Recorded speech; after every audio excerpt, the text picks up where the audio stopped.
Okay. All right, so thank you for joining us today. Can you introduce yourself and a little bit about what you're running for? Sure. My name is Ashley Ramos, and I'm running for the second congressional House seat for District 2. Second and two. And the reason that I'm running is I have lived in the district most of my life. And I'm very aware that while its needs are diverse, I feel that there are many things that could be done across the entirety of the district that I can help with. I'm very much an advocate of nonprofit work, of social services that not only help a community, but they build communities. And I think that we can do that by having a better grasp on those kind of needs. And I think that I can fulfill that. So that's one of my main goals. And then what have been some of your career accomplishments to kind of lead you towards this path? Well, I have throughout most of my life, I've always been an advocate of community services. And because I am a Christian woman, my faith has had definitely helped me hold strong to that. I am a believer in not only should you give a person a fish, but once they are fed, you should teach them how to fish themselves, because then we can continue to return those favors.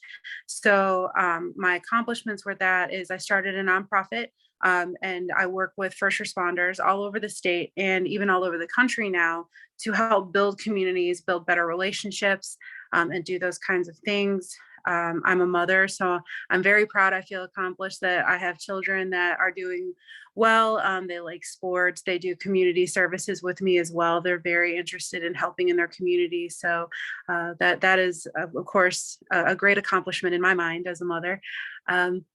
And I'm very proud of what I have seen of the people of this district come together and help one another in some of the situations that have come across. COVID definitely played a huge part in the needs of this community, and I watched people from all over come together and help one another. So to be a part of that, when COVID first started, I helped sew masks by hand and on a machine.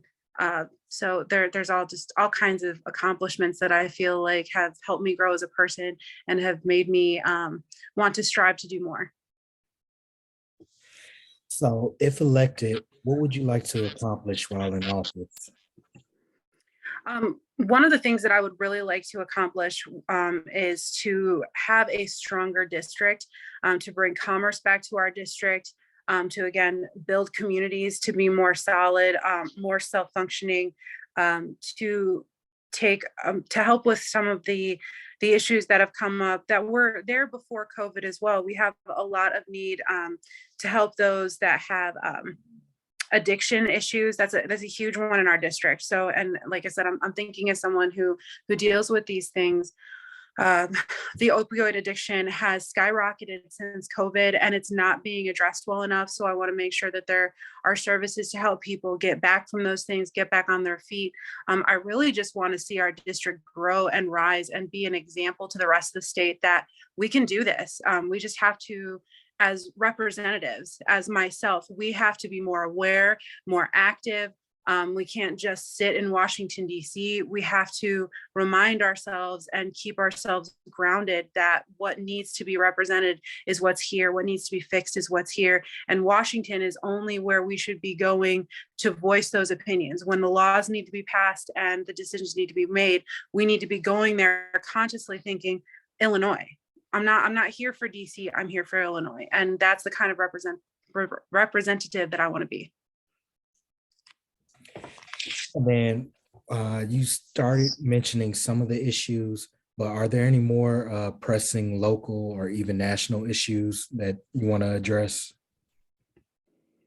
There's a lot. And our district, unfortunately, feels a lot of it, but they're not really represented in my mind, and that's on a federal and on a local level. I would definitely say that we all, as representatives, need to be looking at what we are and are not doing for our communities. The opioid addiction is just one of them. We have a homelessness issue in certain parts of the district. We have an education issue across the district. And while I realize COVID played a part in that, there were a lot more responsible actions that could have been taken to make sure that our children did not lose so much of their education. Even if kids had to be home, there's programs that we could have put in place that would have helped them stay more interactive. And I think that there's ways that we could have kept them more engaged is the best way to say it. The education part for me is huge. Like I said, I'm a mother. I have children that are in school. And one of the initiatives that I want to put together, and whether I make it into office or not, this is something that I want to do. So I'm happy to share it. I want to do something that's called a backpack initiative because of the violence that has arisen in our district and across the state, across the country, really. I would like to put together an initiative where we get armored backpacks for children. And I know that sounds terrible, but I would rather save a life and acknowledge that there's a problem than not acknowledge it. But inside those backpacks, I want to start an initiative where we put art supplies and that we set up a website so that children can make art, they can make pictures, we can see the world through their eyes, and then they can share it with us. And there's somewhere that people can go to see, this is what the children of our district are seeing, this is how they feel, this is what's happening. And maybe we can get some ideas as to how to help them and correct situations that maybe we're just not seeing as adults because we're not living the same way that they are. You know, when we were in school, things were completely different mindsets, completely different problems. It's just not the same world anymore. So we need to find ways to engage with these children and make them feel like it'll be okay. We're going to find a way through this. And right now, I don't think that we're doing that. I think that children are bearing the brunt of a fight that adults should be more conscious and aware that they're putting our children at risk for. And the suicide rates amongst children are showing that what I'm saying is true. The rates are going up. And it breaks my heart every time I have to hear of another child lost to these feelings of hopelessness. And then would you describe yourself as a passionate public servant? And if so, why? I definitely would consider myself a passionate public servant, not only because like I said, I started a nonprofit.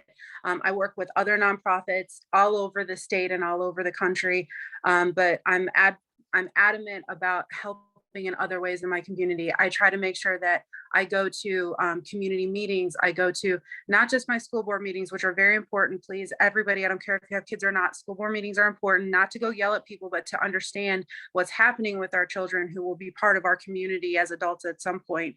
But also to my town hall meetings, my county meetings, all of these things to find out what's happening, because how can we help if we don't know what the issues are? Then my last question for you is, what would you like your legacy to be?